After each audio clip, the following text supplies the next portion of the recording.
Phil to Ev, Thursday, August 28th. Ev, dearest, tonight for the first time in my Army career, I don't have a thing to do but write to you. I drew KP today, which makes twice in 3 days that I've had this onerous duty. Just what the rest of the holiday holds for me, I have no idea. There are only about 20 of us left in the camp. The rest of the company is home over the holiday. Yet I can't feel too badly about it. That precious discharge, which appears to be on the way, is like a shining star keeping my spirits up. There is a piece in the division paper which says that all men of the 29th must get a 6-day furlough before September 15th. Since I didn't get mine yet, there's a chance I may get it soon. Our particular headquarters didn't get official notice of the order yet. All the boys are on edge waiting for it to come through. I don't know what I'll do for money if I don't get home soon. I have enough to last me another day or so. Maybe you can send me $1 or two, sweet, if you can spare it. You certainly are having yourself a time with your demonstration. I'm wishing you luck with it, baby. From the way your letter reads, evidently Yale hasn't been shipped from Camp Lee yet. I think they took a foolish chance sending that wire. Hope there's no trouble on that account. What's the news from Limey? Ed's back from his honeymoon, and Jack and I had a great time last night kidding him. He didn't go into detail, of course, but he says he had the time of his life. I don't doubt it. I suppose Sam has already been there, Ev. Please have your dresses cleaned with the money. Fix them where they need fixing. Incidentally, you might, if you get the chance, press the trousers of my suit. I may get a chance to wear them soon. The surprise I wrote about is the furlough, which is, of course, tentative. The plan was to walk in on you without advance, page 2, notice. But since you're so anxious to know about it, I don't have the heart to keep even the prospect of it from you. By the way, you failed to mention that you called Cadlick. Did you? What did you arrange? If you get a telegram from me next week, honey, don't be alarmed. It'll only be a request for the fare to come home on furlough. Well, sweet, tomorrow is another day. Another day, another letter. For both of us.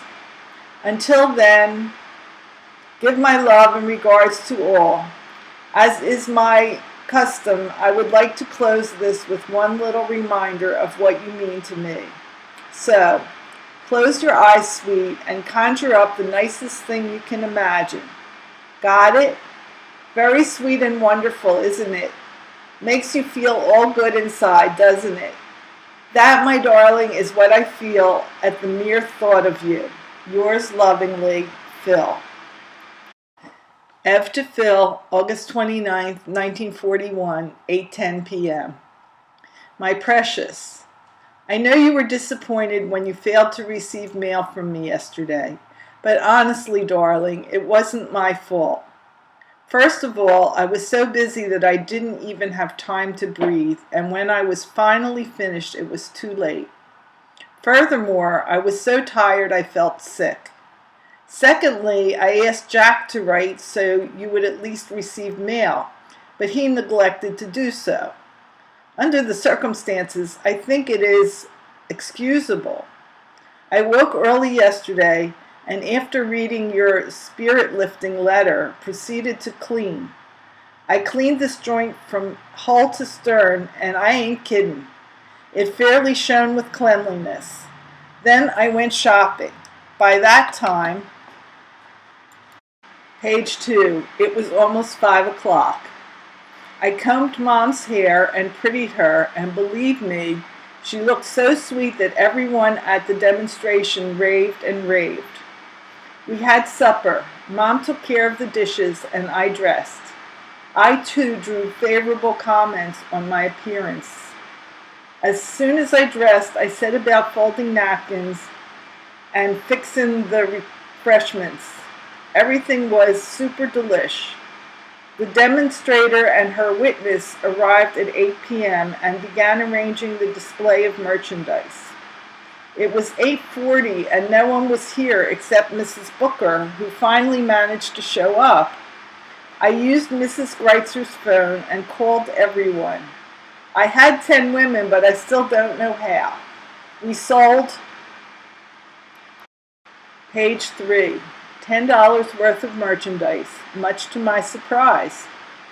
These were the people present: Mrs. Booker, Mrs. Scripati, Lil next door, my Aunt Yetta, Morris's wife, my cousin Bess, my aunt's sister, my mother, Bella Hershkovitz, Myra, Tante Zhuzh, and Mickey came in later.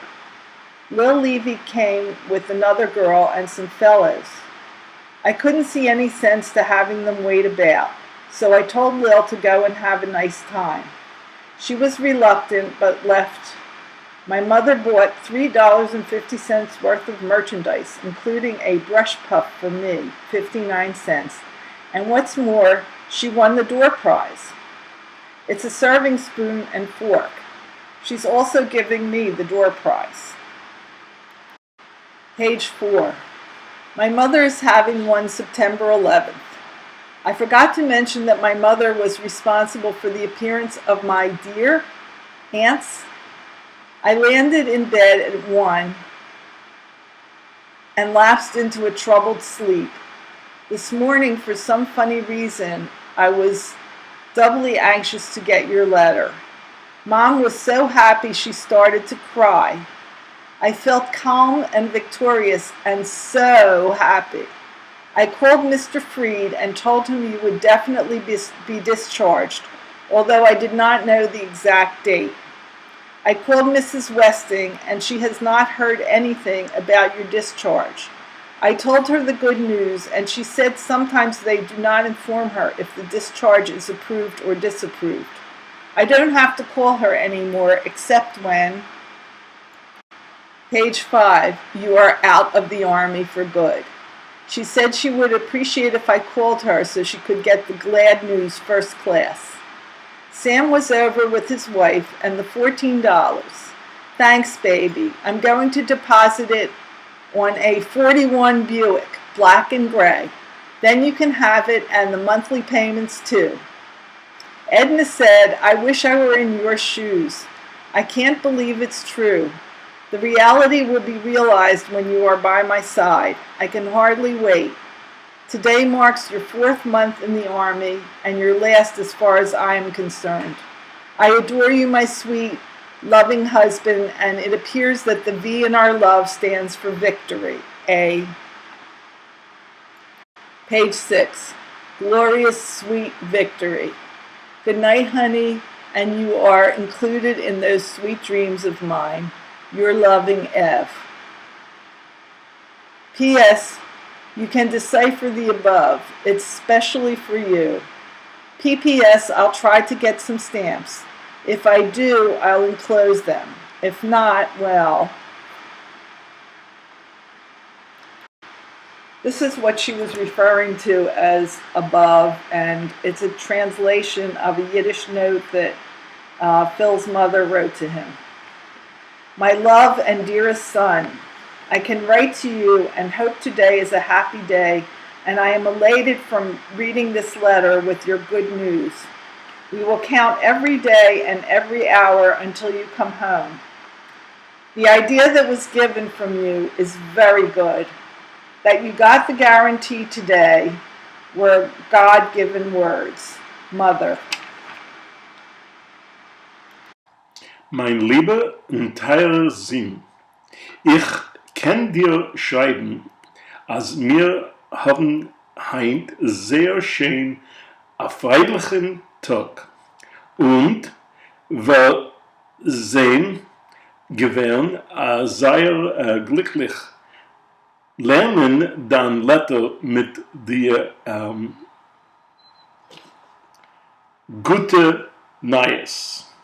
Wir wollen schon zahlen jeder Tag und jede Stunde. Bis du willst kommen. der Idee ist gewesen, sei von sich schon gewinnen garantiert. Heute fallen werden Gott gegeben Mutter.